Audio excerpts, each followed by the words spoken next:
나의 입술의 모든 말과 나의 마음의 모든 묵상이 주께 온전히 연락되기를 간절히 바라나이다. 아멘. 예수 그리스도의 평화와 소망이 여러분들 모두와 함께 하시길 간절히 바랍니다. 오늘 대강절 세 번째 주일 예배를 함께 드리면서 우리가 진정으로 기뻐하는 것이 무엇인지에 대해서 다시 한번 생각해 보는 시간을 가지려고 합니다. 그리고 그것을 하기 위해서 오늘 말씀에서 읽은 마리아와 엘리사벳의 이야기를 조금 더 깊이 살펴보기를 원합니다. 아마 여러분들도 아시다시피 마리아와 엘리사벳은 비슷한 시기에 임신을 하게 된 아이를 가지게 된 사촌지간이었습니다. 그리고 그녀들이 낳게 될 아기들은 우리가 너무나도 잘 알고 있는 이제 두 사람이죠. 예수님과 세례 요한입니다.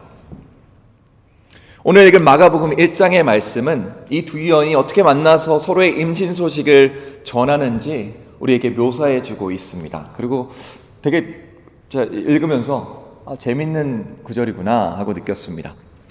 그리고 저는 이 두 여인이 연출하는 이 장면을 통해서 우리가 진정한 기쁨이 정말 무엇인지를 엿볼 수 있다고 생각합니다. 그 이유는 이 두 사람이 보여주는 기쁨은 물론 이제 더 자세히 설명하겠지만 잠시 있다 사라질 기쁨이 아니고 영원한 기쁨이었습니다. 그저 인간의 감정에 기반한 기쁨이 아닌 하나님 안에 온전히 뿌리 내린 영적인 영의 기쁨이었다는 것입니다. 그리고 성탄주일 직전에 이 마지막 대강절 주일인 이 아침, 저는 오늘 이곳에 계신 모든 성도님들 또한 마리아와 엘리사벳이 경험한 것 같은 그런 기쁨을 느끼실 수 있기를 원하고 또 누리실 수 있기를 간절히 원합니다. 저는 오늘 이야기를 통해서 우리들이 통상 기쁨이라고 부르는 그 감정이 정말 온전하고 진정성 있는가를 판가름하고 또 가늠할 수 있는 세 가지의 증표가 있다고 생각했습니다. 그리고 제가 바라는 바는 여기 모인 모든 분들이 오늘 이 말씀을 통해서 우리 각자의 삶을 좀 점검하여서 어떻게 하면 내가 그 영원한 기쁨, 이 세상이 내게 줄 수 없는 그 구별되고 특별한 기쁨을 정말 아까 제가 바라고 기도했던 것처럼 누리실 수 있을지 깨닫는, 경험하시는 귀한 시간이 되기를 바랍니다. 자, 제가 세 가지 있다고 했죠. 가장 먼저 우리가 누군가의 기쁨이 진정성 있고 진짜인지를 알 수 있는 가장 쉬운 방법 중에 하나는 그 사람이 그 기쁨의 제목을 두고 어떻게 반응하는지를 보는 건데요. 특별히 그 사람이 그 기뻐할 만한 일을 앞두고서 참을 수 없어 하는지 아니면 느긋한지를 보면 그 기쁨이 진짜인지 가짜인지 좀 알 수 있는 것 같습니다. 다시 말해서요, 진정으로 기쁜 사람은 언제나 참을 수 없을 만큼 그 기쁨의 그것 때문에 급할 수밖에 없어요. 기다릴 수밖에 없습니다. 제가 오늘의 말씀, 특히 39절 말씀을 읽으면서 처음에는 조금 이상하다고 느꼈던 점이 하나 있는데요. 바로 마리아가 하나님의 천사를 만난 후에 곧바로 일어나서 빨리, 여기 보시면 빨리 자신의 사촌 엘리사벳을 만나러 갔다는 점입니다. 그리고 전 왜 마리아가 이렇게도 급하게 또 빠르게 갔었는지 생각해 볼 수밖에 없었습니다. 그도 그럴 것이요. 아마 잘 아시겠지만, 저보다 훨씬 잘 아시겠지만 임산부는 임산 초기에 가장 조심해야 되죠. 안전기에 접어들기 전까지를 가장 조심해야 된다고 제가 알고 있습니다. 영어로는 trimester 이런 게 있잖아요, 그죠? 우리 항상 이런 얘기를 하면 제가 항상 좀 두근두근거려요. 왜냐면 우리 의사 선생님들이 너무 많이 계셔가지고. 아무튼 그렇지 않습니까? 우리도 알고 그 당시의 사람들도 모두 알고 있었을 그런 정말 간단한 사실이었습니다. 그리고 임신 초기에 임산부가 누구를 만나러 빠르게 이동한다는 것, 특히 이 80마일이 넘는 험한 산중의 길을 급히 달려간다는 건 아마도 정말 무모하고 신중하지 못한 처사라고 아마 어른들은 얘기했을 것 같아요.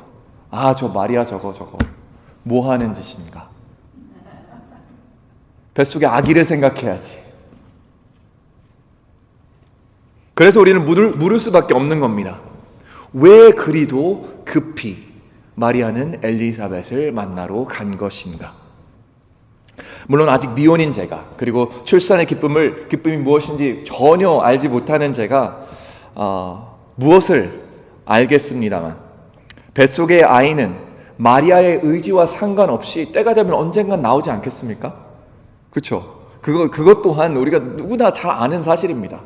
뭐가 그리 급해서, 어차피 나올 아이에 대한 이야기인데 뭐가 그리 급해서 위험을 감수하고 마리아는 그렇게 그 산길을 탔던 것일까요?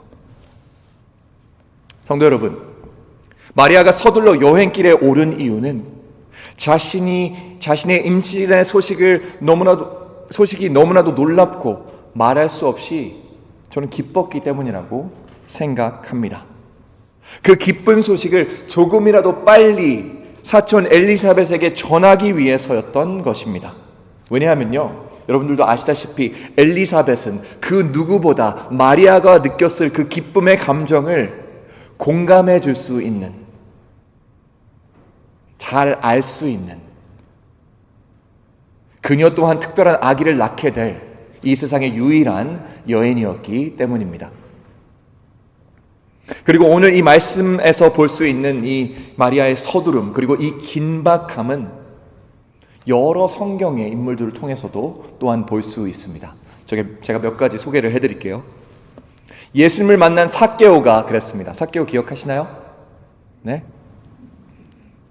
이렇게 말합니다. 앞으로 달려가서 그를 보기 위하여 돌무화과 나무에 올라가니 이는 예수께서 그리로 지나가게 되미로라.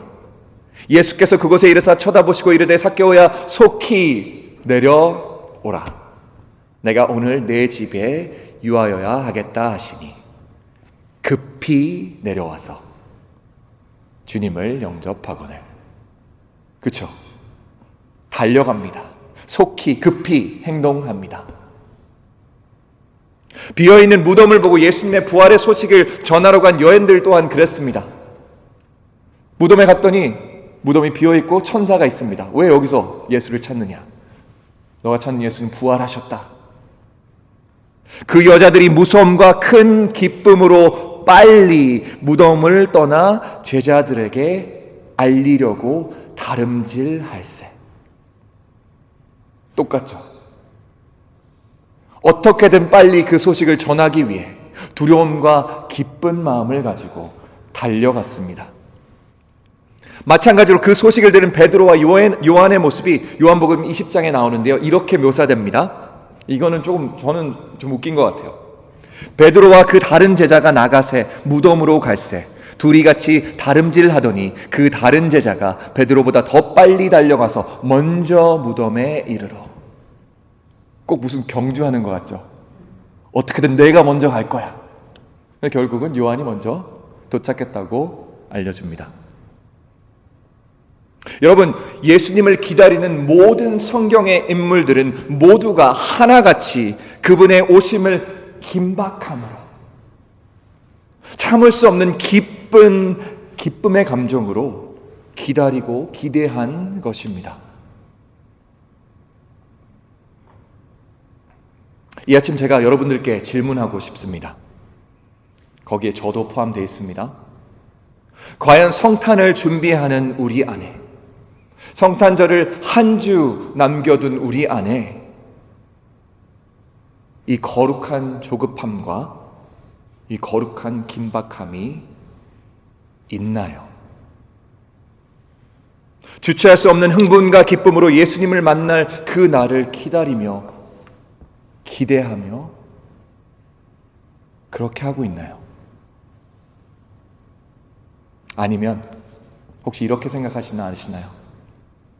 예수님이 뭐 어디 딴 데로 가신 것도 아닌데 뭘 그렇게, 우리 이거 작년에도 했잖아, 그 전년도에도 했잖아, 수십 년 동안 똑같이 했잖아, 뭘 긴박함을 가지고 기다려야 된다고. 시간이 지나면 12월 25일이 될 거고, 우리는 성탄절을 맞이할 거고, 우리는 똑같이 예배를 드릴 것이고, 결국 저 흰초에 불 붙일 거잖아. 혹시 그렇게 생각하고 계시지는 않으신지요? 하지만 성도 여러분, 이 사실을 꼭 기억하셔야 합니다. 진정한 기쁨과 말 못할 흥분을 간직한 사람들은 절대로 침착할 수도 차분할 수도 없습니다. 그리고 예수님께서 우리에게 오신다는 그 희대의 기쁨의 소식은 절대 침착하게 들을 수 없는, 차분하게 전할 수 없는 가장 기쁜 소식입니다.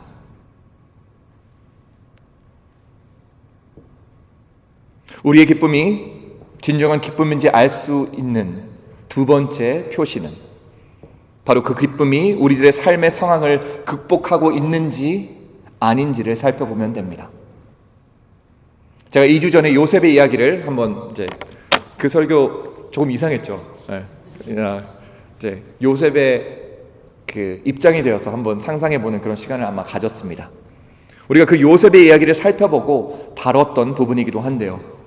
바로 요셉이 그의 옳고 그름의 기준과 그리고 또 율법이 가르쳐주는 옳고 그름의 기준을 내려놓고 하나님의 명령에 따라 미리 임신한 마리아와 결혼하기로 마음을 먹은 바로 그 일입니다. 자, 그때도 강조했지만 옳은 일을 하기 위해서는 사실은 율법대로라면 그는 마리아와의 연을 끊었어야 합니다. 하지만 그렇게 하지 않았죠. 오히려 마리아를 아내로 취하고 결혼을 했습니다. 그는 자기 자신과 자신의 가문의 명예를 생각하지 않을 수 없었겠죠. 그는 마리아와 자신에게 씌워질 사회적인 오명을 무시할 수 없었을 것입니다. 하지만 이와 같은 너무나도 현실적인 어려움 속에서도 요셉은 믿음을 통해 하나님의 말씀에 순종했다는 사실입니다. 마찬가지로 마리아라고 걱정이 없었을까요? 아니, 요셉이 느꼈을 마음의 어려움보다 더하면 더했지 그보다 적지는 않았을 거라고 생각이 듭니다. 우리가 보통 성경에 적혀있지 않다고 그런 상황에 놓인 마리아가 아무런 걱정을 하지 않았다고 생각하는 경우가 있는데 저는 그렇게 생각 안 해요. 분명히 걱정했을 겁니다. 내 임신의 소식을 요셉이 알게 되면 어떻게 반응할까? 내 주변의 사람들이 나에 대해서 어떻게 평가하고 나에 대해서 어떻게 손가락질할까? 과연 날 이해해 줄 수 있는 사람이 있기는 할까? 하지만 그 유명한 마리아의 성가에서도 볼 수 있듯이 마리아에게 닥친 그 어렵고 현실적인 상황들은 결단코 마리아가 느끼고 경험한 그 기쁨을 그녀에게서 빼앗아갈 수 없었습니다.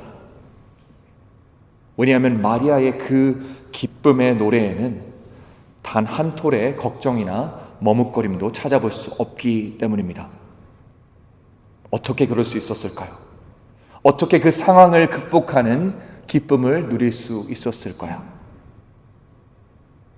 성도 여러분, 우리가 우리들의 삶을 바라보면, 그리고 우리가 살고 있는 그 방식을 바라보면 우리들의 삶의 여러 가지 상황들에 너무나도 쉽게 그리고 너무나도 자주 우리들의 기쁨과 즐거움을 빼앗아 가도록 내버려 둡니다.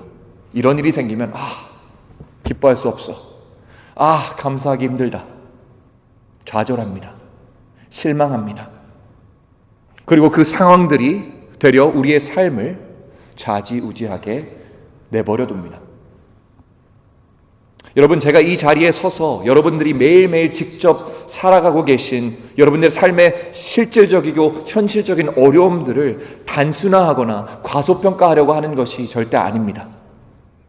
다만 알려드리고 또 강조하고 싶은 것은 절망과 실망이 우리에게 주어진 유일한 선택이 아니라는 겁니다.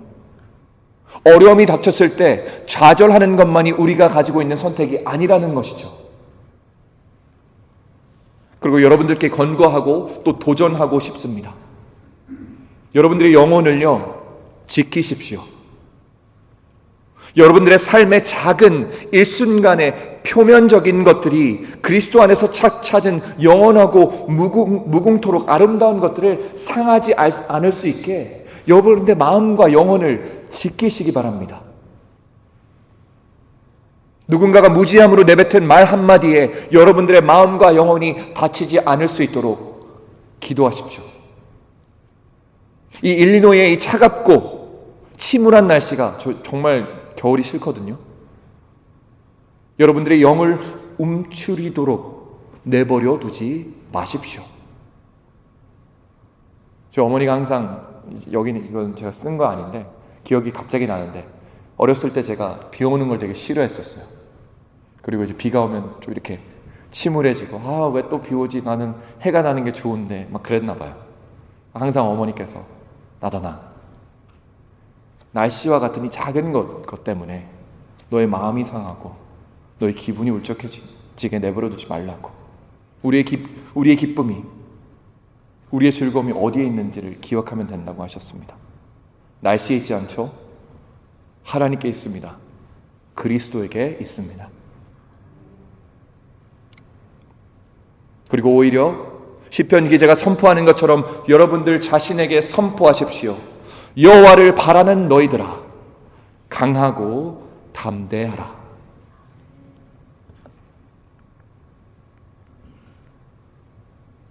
제가 다 지나갔었네요. 죄송합니다. 여기 나오죠?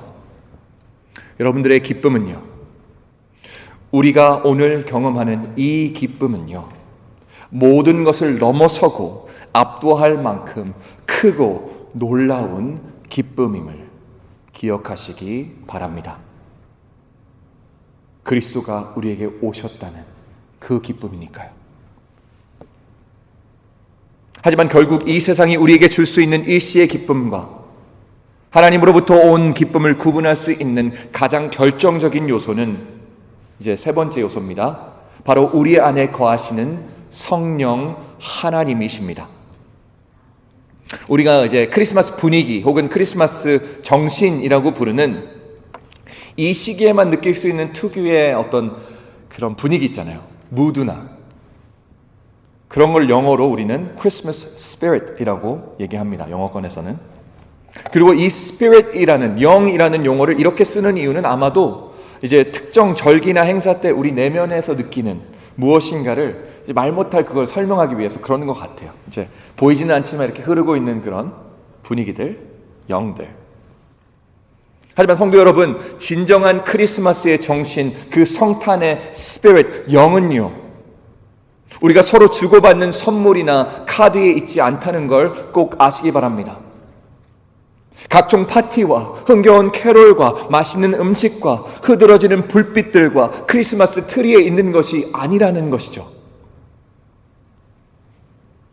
성도 여러분, 우리 하나님의 자녀들에게 있어서 진정한 성탄의 정신은요, 그 영은요, 우리에게 오시는 예수님, 오늘 위에서 우리가 촛불을 켜고 우리들의 찬양을 드리는 그 예수님께서 우리의 영혼과 인류 전체의 영혼들을 구원하기 위해 오시는 구주시요 왕이시라는 그 사실을 성령님의 인도하심을 통해 아는 것과 믿는 것에 있음을 우리는 잘 알아야 할 것입니다.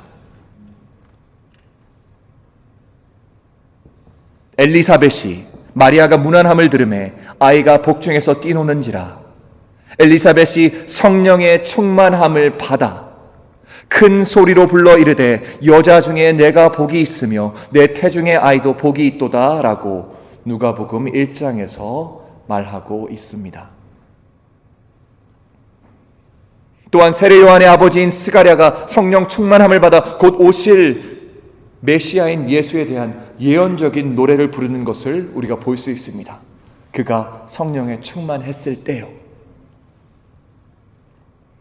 성령의 지시를 받고 성령의 감동으로 성전에 들어간 시므온은, 그 노인 시므온 있죠? 그곳에서 아기 예수님을 보고 그분이 약속된 메시아라는 걸 즉각적으로 알았습니다.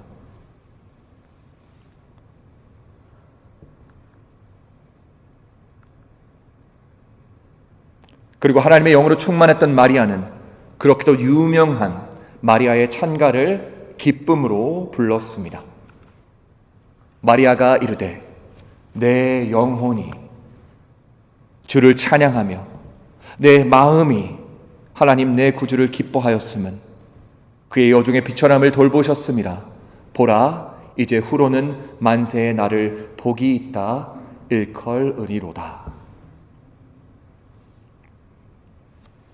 무엇이 우리의 기쁨을 진실되고 온전하게 만드는 걸까요? 전 그것이 성령님의 사역이라고 굳건하게 믿습니다. 다시 말해서 성탄은요, 성령님의 역사하심 없이는 즐거울 수가 없습니다.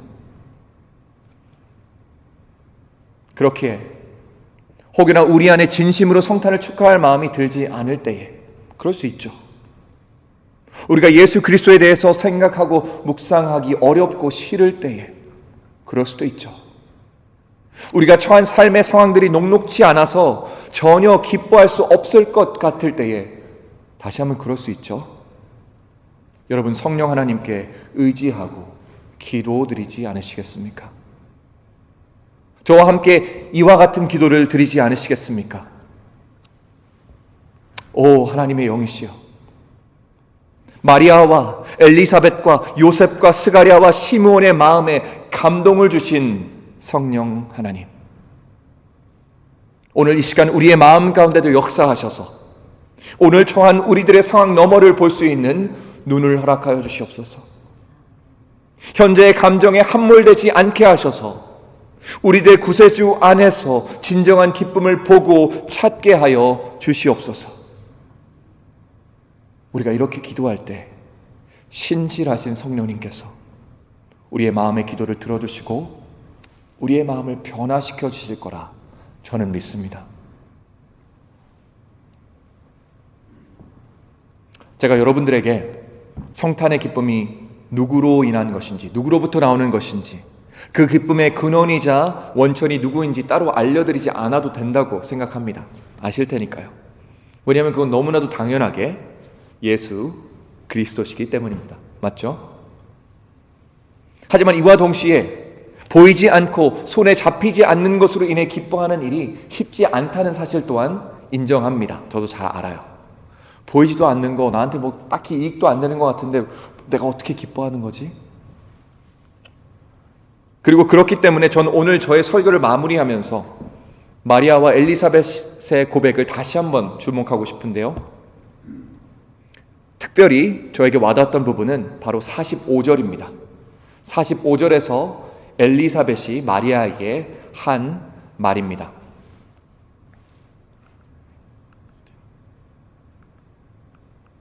제가 이걸 놓쳤습니다. 제가 그냥 읽어드릴게요.